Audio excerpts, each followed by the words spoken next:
नमस्कार, आदाब, अस्सलाम वालेकुम, वडाकम, सत श्री अकाल.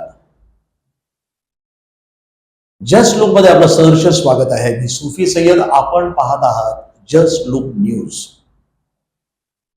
विचार मांडण्याचं व्यासपीठ म्हणून आपण एक अभिव्यक्ती नावाचं सदर सुरू केलं आहे जस्ट लुक न्यूजच्या माध्यमातून. आणि आज आपण जस्ट लुकच्या या माध्यमातून अभिव्यक्तीमध्ये शहरातील अशी एक व्यक्ती जिच्याशी आपण संवाद साधणार आहोत ते आहेत हाजी शाहबाज यांच्याबरोबर आपण आज संवाद साधणार आहोत आणि विविध विषयांवर त्यांच्याशी आपण चर्चा करणार आहोत.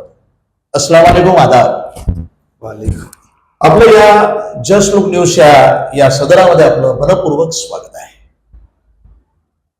हाजी साहेब, आपण राजकारणामध्ये आता प्रवेश करता झालेला आहात, पण राजकारणात प्रवेश करण्याच्या अगोदर तुम्ही समाजकारण खूपसं केलंय. तर तुमच्या या समाजकारणाचे राजकारण हा जो काही प्रवास आहे, कशा पद्धतीचा तो प्रवास झाला याबद्दल आमच्या न्यूजच्या माध्यमातून आमच्या प्रेक्षकांना माहिती सांगा. सर्वात अगोदर मी 2006-2007 ला आपलं अहमदनगर सोडून मी पुणा या ठिकाणी कामानिमित्त बाहेर पडलो. बाहेर पडल्यानंतर मला तिथं खूप कठीण परिस्थितीला सामोरं जावं लागलं. कठीण परिस्थिती म्हणजे फायनान्शियल नाही, कठीण परिस्थिती म्हणजे तिथला माहोल, तिथली डेव्हलपमेंट. आणि 2007, 8, 9, 2010ला ज्यावेळेस मी परत आपल्या मुकुंदनगर अहमदनगर या ठिकाणी आलो, त्यावेळेस मला खूप जाणवलं का एक पुण्याची सिटी आणि अहमदनगर सिटी यामध्ये किती फरक आहे. तर साधारणतः हे गोष्ट माझ्या त्यावेळेसच लक्षात येत होती का तिथले जे बडे समजा राजकीय लोक असो, बिझनेसमॅन असो, त्या लोकांची बघण्याचा दृष्टिकोन 10 वर्ष 20 वर्ष पुढचा होता. विजन त्याचा मोठं होतं. हा, विजन मोठं होतं. तर ते विजन ज्यावेळेस मी बँक या क्षेत्रात काम करत असताना, प्रॉपर्टीच्या क्षेत्रात काम करत असताना, लँड डेव्हलपमेंटला, त्यावेळेस मी बघायचो का तिथं कसं डेव्हलपमेंट चालू आहे, त्यांचा विचार काय, येणाऱ्या काळाचा विचार होता त्यांचा. तर ते विचार मी इथं आल्यानंतर माझ्या बंधूंना सांगायचो. मग 1-2 वेळेस मित्रांना सांगितलं, बंधूंना सांगितलं. मग त्यावेळेस मला पॉझिटिव्ह रिस्पॉन्स आला नाही. मग मी एक विचार केलं का कोणाला सांगण्यापेक्षा स्वतः आपण पुढे गेलो, बरोबर, कामासाठी किंवा कोणाला मदतीसाठी आपण पुढे गेलो तर कसं राहणार, स्वतःला प्रश्न विचारला.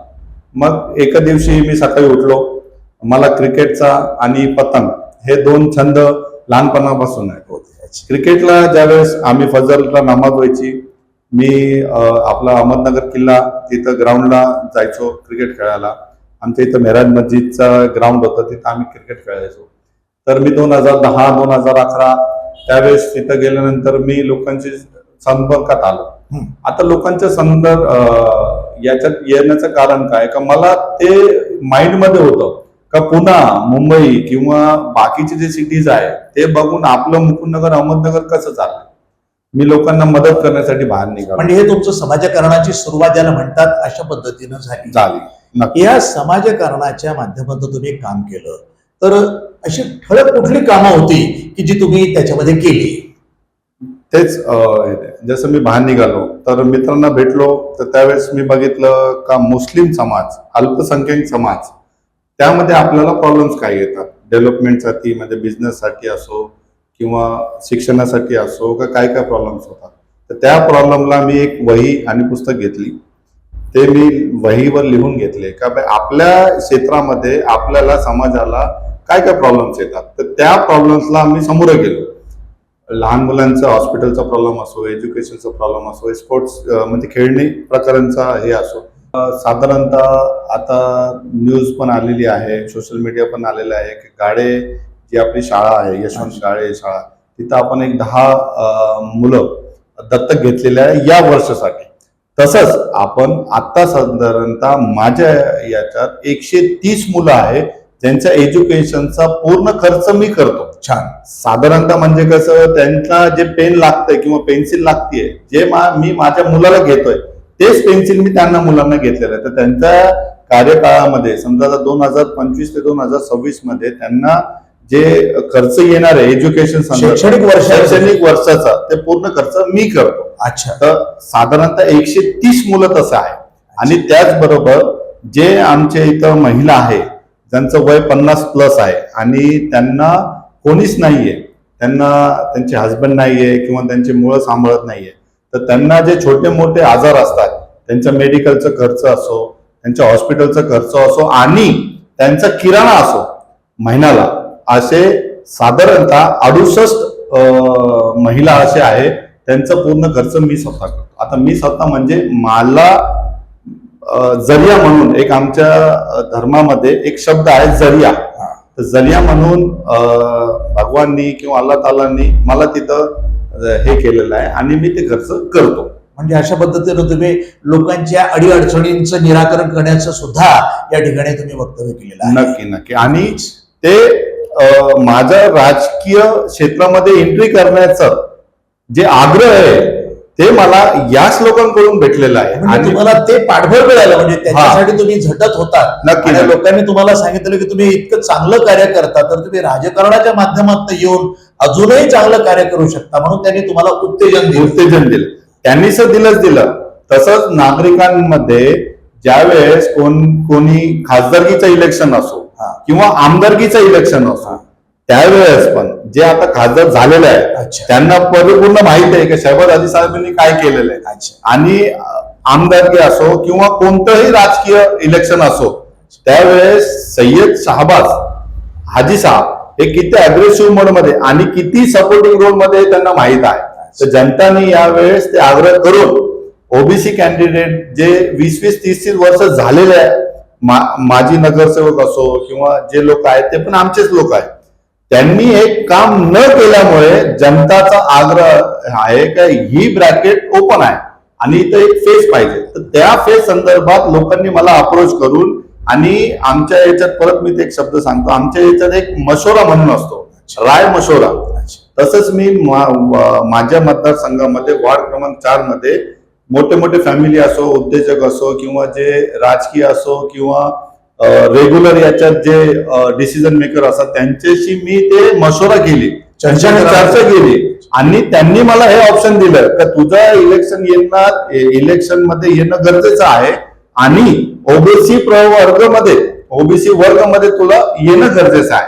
तर मी ते चर्चा केली, स्वतःची चर्चा केली, घरच्यांची चर्चा केली, मित्र परिवारांची चर्चा केली आणि मी एक पाऊल माझ्या समाजासाठी, माझ्या वार्ड क्रमांक 4 साठी ते पाऊल एक पुढं उचललं आहे. तुम्हाला असं वाटत नाही का आत्ताचं सध्याचं जे राजकारण आहे आणि सध्याच्या देशाची जी काही परिस्थिती आहे, या परिस्थितीकडे आणि या राजकारणाकडे तुम्ही कशा पद्धतीनं बघता? आता आपण राजकारणाच्या हिशोबाने बघायला गेलो तर मला असं वाटतं का पहिल्याच्या राजकारणामध्ये आणि आताच्या राजकारणामध्ये भरपूर फरक आहे. कसा फरक आहे? पहिले जे राजकारण होते ते मला असं वाटतं ते फक्त डेव्हलपमेंट आणि संविधान याला धरून होतं. जसे की आता मला असं वाटतं अटल बिहारी वाजपेयी ज्यावेळेस होते त्यावेळेस त्यांचं एक ध्येय होतं, नितीन गडकरी साहेबांना धरून त्यांनी जे आपले रोड जो विजन होता ते आपल्याला दिसून येतं, काँग्रेसच्या वेळेस दिसून येतं. आत्ताचे जे राजकारण आहे हे मला असं वाटतं दूषित राजकारण आहे. यामध्ये संविधान हे फक्त त्यांनी नावाला ठेवलेलं आहे. आता आपण एक्झाम्पल असं धरायला असं बोलायला बसलो तर आपले जे चीफ जस्टिस होते त्यांना एक माते फिरू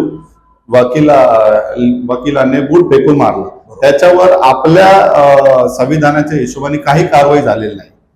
तर मला असं वाटतं का हे आताचे जे राजकारण आहे ते फक्त इंडिव्हिज्युअल राजकारण चालू.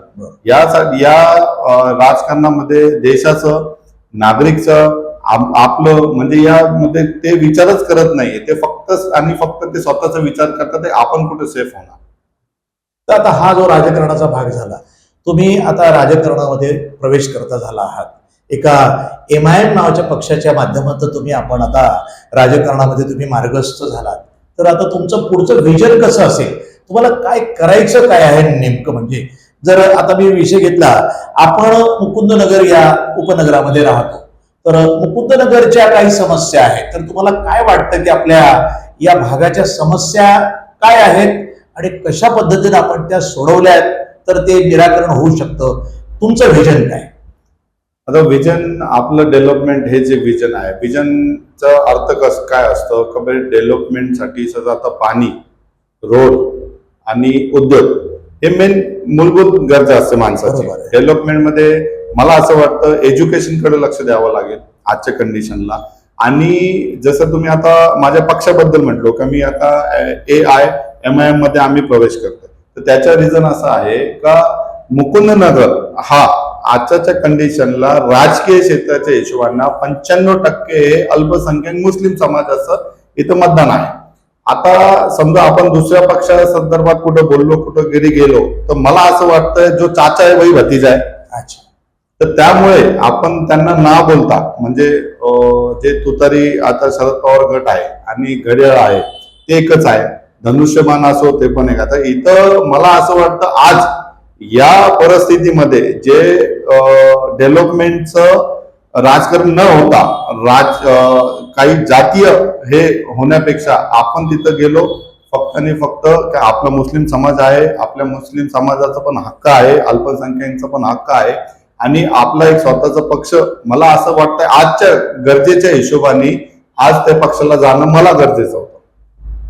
पक्ष, आता तुम्ही म्हणालात की पक्षामध्ये गेलात की ना ज्या गोष्टी ना आपण जे काही करू शकत होतो पक्षाच्या माध्यमातून तुम्ही काही करणार आहात, पण आता जर पक्षानं तुम्हाला जबाबदारी दिली आणि तुम्ही भविष्यात समजा निवडून आलात, तर तुमच्या समोर कुठले कुठले प्रश्न आहेत ते त्याला तुम्ही प्राधान्य देणार? प्रश्न म्हणजे डेव्हलपमेंटचाच प्रश्न आहे. आपल्याला इथं मेन जे आहे मुख्य जे आपले 3 मेन रोड आहे, जसं त्याला आपण DP रोड म्हणू, ते DP रोडचा आपल्याला मुख्य प्रश्न आहे. त्याच्याबरोबर माझे जे बहिणी आहे त्यांना मेन प्रॉब्लेम येतो पाण्याचा प्रश्न. म्हणजे काय, त्यांना अर्धा तास पाणी येतो, कारण की आपल्या इथं जे पाण्याची टाकी बनवलेली आहे त्याला 2 दिवसाला पाणी येतं. बरोबर. तर येणाऱ्या काळात समजा मला तिथं चान्स भेटलंय आणि मला तिथं जाऊन काही डेव्हलपमेंट करायचं असेल, तर त्या पाण्याची टाकीचं मला असं वाटतं की त्याला 1 दिवसाला पाणी भेटलं तर माझ्या मुकुंदनगरचे जेवढी पण माझी बहिणी आहे त्यांना वेळेचा जे प्रॉब्लेम आहे, रात्री 3 वाजता पाणीचा प्रॉब्लेम येतोय सोडण्याचं, तर ते मला असं वाटतं 2 दिवसाला जे पाणी आहे तिथं डेली पाणी येईल आणि सर्वांना पाणीचा प्रश्न सुटेल, रोडचं आणि पाणीचं. आणि त्याच्यानंतर मेन मुद्दा जे आहे ते एज्युकेशनचा. इथं जे जिल्हा परिषदची शाळा आहे त्याची पटसंख्या कमी झालेली आहे. तर मला तिथं गेल्यानंतर जे आपल्या शैक्षणिक भागामध्ये तिथं काम करण्याला मला चांगलं वाटणार. आणि मला असं वाटतंय की मुकुंदनगरमध्ये खास करून जिथून मी जसं आता मी CIB हाऊसिंग सोसायटी या क्षेत्रामध्ये राहतो किंवा मुकुंदनगरच्या खालच्या साईडला राहतो, इथं डेव्हलपमेंटसाठी भरपूर हे आहे, स्कोप आहे, रोडचं, पार्कचं, खेळणी प्रकरणचं. तर नक्कीच मला असं वाटतं का मला चान्स भेटेल आणि मी पुढे जाऊन हे सर्व प्रश्न सॉल्व्ह करणार. मला साधारणतः आता सध्या पण आमचे छोटे छोटे लघु उद्योग आहे, जसं हळदीचं एक पॅकेट असतो त्याला पॅकिंग करून देणं, मोमबत्तीचा एक प्रकल्प आहे आमच्याकडं. असे भरपूर छोटे छोटे लघु उद्योग आमच्याकडे आज पण चालू आहे. साधारणतः मला असं वाटतं माझ्याकडं किंवा आमचे जे ग्रुप आहे किंवा माझ्या संपर्कामध्ये जे लोक आहे, तर साधारणतः मुकुंदनगर भागातील 140 ते 142 महिला असे आहे ज्यांना आम्ही घरात मध्ये ते उद्योग दिलेला आहे. पॅकिंगसाठी त्यांना ₹1 पाकिटच्या मागे भेटतोय, तर दिवसाला ते कमीत कमी 200-250 पॅकिंग करतातच. असे छोटे छोटे जे प्रोजेक्ट्स आहे ते आम्ही कालांतरानंतर जे ओपन स्पेस आहे पालिकेला हे धरून त्याला रेंट अग्रीमेंट करून पालिकेची रेंट अग्रीमेंट म्हणून तिथं आम्ही जे छोटे छोटे उद्योजक आहे, जसं की वेपर्स ते मॅन्युफॅक्चरिंग आहे, लेस कुरकुरींचे आहे, हळदीचं आहे, असे भरपूर मसाला आहे, त्या लोकांना आम्ही ओपन स्पेस असो किंवा आमचे इथं, कारण की आता हे रेसिडेन्शियल स्पेस आहे, मुकुंदनगर मध्ये कमर्शियल स्पेस मोठी राहिलेली नाही. छोटे छोटे तिकडे असेल, एक 5,000 स्क्वेअर फीट असो, 10,000 स्क्वेअर फीट असो, तिथं आपण शेड बनवून हे प्रकल्प आणू शकतात. तर माझं पूर्ण प्रयत्न हेच राहणार आहे की महिलांसाठी आणि किंवा आपलं स्वतःचं काहीतरी एखादा प्रोजेक्ट करण्यासाठी एक 5,000-10,000 स्क्वेअर फीटचं जे ओपन स्पेस असेल तर त्याला पूर्ण प्रयत्न करून महानगरपालिकेकडून ते आपण रेंटवर घेऊन तिथं आपण छोटे जे उद्योजक बाहेर आहेत त्यांना सांगू आणि इथं आपण ते प्रोजेक्ट स्टार्ट करू. आता तुम्ही महिलांसाठी गृहउद्योगाच्या या संकल्पना तुम्ही मांडल्या. इथे आपण बघतो दवाखाना आहे, नगरपालिकेचा दवाखाना आहे आणि तो असा जुजबी ज्याला म्हणणार की त्याच्यामध्ये इलाज वगैरे होतात. बऱ्याचदा ना प्रसूतीसाठी म्हणा किंवा बरेच इतर जे काही मोठे रोग असतात त्याच्यासाठीचं जर ऐन वेळेला कोणाला त्रास झाला तर इकडनं आपल्याला शहराकडे धाव घ्यावी लागते. तर तुम्हाला मुकुंदनगरमध्ये एरिया खूप मोठा आहे, कारण जवळपास 50,000 ते लाख लोकसंख्या असलेला हा भाग आहे. तर या ठिकाणी असा कुठला दवाखाना, अद्ययावत दवाखाना महानगरपालिकेच्या माध्यमातून तुमच्या मनामध्ये काही आहेत का अशा काही संकल्पना? नक्कीच आहे. सोनोग्राफी मशीनचं आमचं एक टार्गेट आहे. आम्ही त्यांच्याशी हे कनेक्टिव्हिटी वाढवलेली आहे. सरांशी आमचं बोलणं झालेलं आहे. पण येणाऱ्या काळात त्यांना स्पेसचा इथं प्रॉब्लेम होता, तर आम्ही त्यांना आपलं महानगरपालिकेचं हॉस्पिटलचं दाखवलेलं आहे की सर आमच्याकडे ते सेटअप आहे, ते तुमचंच आहे. येणाऱ्या काळात आमचं तिथं एक सेकंड फ्लोअरचं प्लॅनिंग आहे. तिथं आपण प्रथमोपचार ज्याला आपण म्हणू, सडनली फर्स्ट एड, जिथं समजा एखादा कुत्रा चावला, ज्यांना हे झालेलं त्याला प्रथमोपचार इथं व्हावं. ऍक्सिडेंट झालं किंवा एखादा हार्ट अटॅकचा प्रॉब्लेम आला, कोणाला बीपी लो झालाय, असे छोटे छोटे जे आहे ते मशिनरीचा आणि किंवा डॉक्टरचा आम्ही येणाऱ्या काळात नक्कीच महानगरपालिकेचे जे आरोग्य खात्याचे आपले लोक असतील त्यांच्याशी संपर्क साधून परत आम्ही इथं येण्याचा प्रयत्न करणार. आणि तसंच येणाऱ्या काळात भविष्यात आमचं अजून इथं एक साधारणतः 100 बेडचं हॉस्पिटलचं इथं प्लॅनिंग आहे. आमच्या खालच्या साईडला एक हॉस्पिटल आरक्षण एक जागा आहे, त्यांच्याशी पण आमचं एक बोलणं चालू आहे. छोटे छोटे जे इन्व्हेस्टर आहे, जे डॉक्टर समजा तारकपूर असो किंवा आपल्या सिटीमध्ये ज्यांनी इन्व्हेस्टमेंट करून त्यांनी जे इमारत उभी केलेली, मोठमोठे हॉस्पिटल्स केले, आम्ही त्यांना पण अप्रोच केलेला आहे. त्यांचं म्हणणं आहे तुम्ही पालिकेचं बघा, झालं तर अतिउत्तम, नसेल तर आम्ही येणाऱ्या काळात मुकुंदनगर या भागामध्ये आपण 100 बेडचा त्यामध्ये ऑल इन वन आपण हॉस्पिटल स्टार्ट करण्याचा एक प्रयत्न आपण ते पण करत आहोत. आता तुम्ही राजकारण, समाजकारण करत इथपर्यंत आला आहात. आमचे जे नागरिक आहेत, जनता आहेत, त्यांना तुम्ही तुमच्या पद्धतीनं एक कसं आवाहन कराल? मला आव्हान म्हणजे मला जे माझे बहिणी आहे, भाऊ आहे किंवा मुकुंदनगर वार्ड क्रमांक 4 मध्ये जेवढे मतदान आहे त्यांना मला एकच म्हणणं आहे की येणाऱ्या काळात जे आपल्या इलेक्शन येणार आहे महानगरपालिकेचं, त्यामध्ये तुम्हाला जिथं जे उमेदवार आहे, समजा आज मी एक शाहबाज हाजी साहेब ओबीसी उमेदवारी एक प्रयत्न करत आहोत, तर माझं येणाऱ्या काळात जे ध्येय आहे, माझं असंच म्हणणं आहे फक्त डेव्हलपमेंट हे बोलण्यासाठी नसतो किंवा पेपरवर कागदावर लिहिण्यासाठी नसतो. डेव्हलपमेंट हे मनापासून असतो. माणसाच्या विचार आणि माणसाची बॉडी लँग्वेज ते दिसून यायला पाहिजे.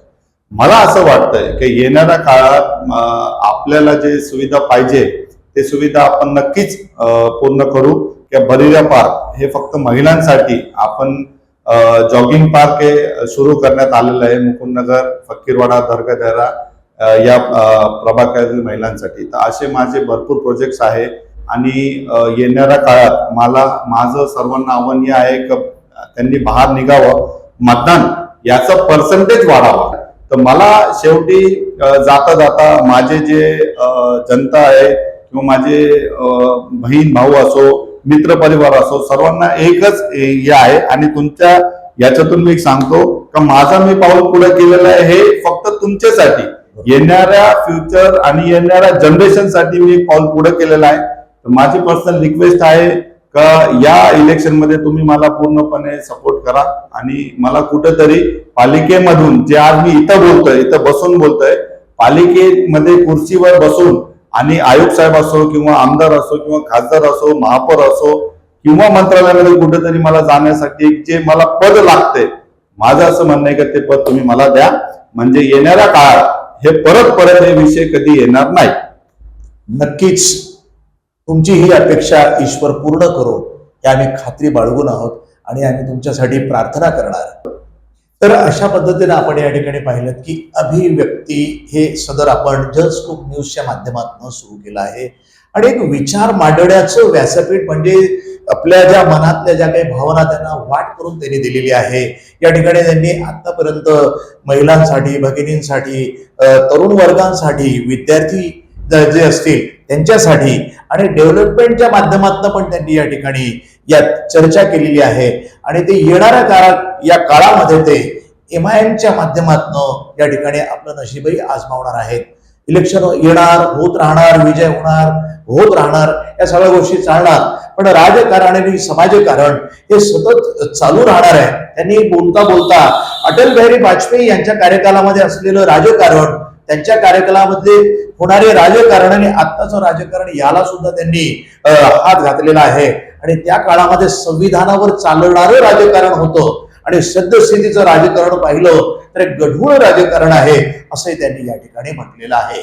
तर अशा पद्धतीनं आज आपण त्यांना त्यांचं पूर्ण पुढचं जे व्हिजन आहे तेही त्यांनी या ठिकाणी नमूद केलेलं आहे. तर अशा पद्धतीनं हाजी साहेब, शहाबाज साहेब आज या ठिकाणी ही जी चर्चा झाली, आपण छोटेखानी चर्चा, याच्यामध्ये तुम्ही सविस्तर अतिशय जबरदस्त उत्तरं दिली. तुमच्या येणाऱ्या काळामध्ये तुमची अशीच उत्तरोत्तर प्रगती होत राहो ही मी अल्लाह चरणी प्रार्थना करतो. आणि अशाच पद्धतीनं पुढेही तुम्ही विजयश्री खेचून आणणार आणि येणाऱ्या कार्यकालामध्ये तुमच्या हातनं काहीतरी चांगलं कार्य घडो ही मी अपेक्षा व्यक्त करतो. तुम्ही या ठिकाणी मला ही जी छोटेखानी मुलाखत दिली त्याबद्दल मी जस्ट लुक न्यूजच्या माध्यमातून आपला अत्यंत आभारी आहे. धन्यवाद. आणि हो, स्वतःची काळजी घ्या आणि इतरांची सुद्धा. नमस्कार.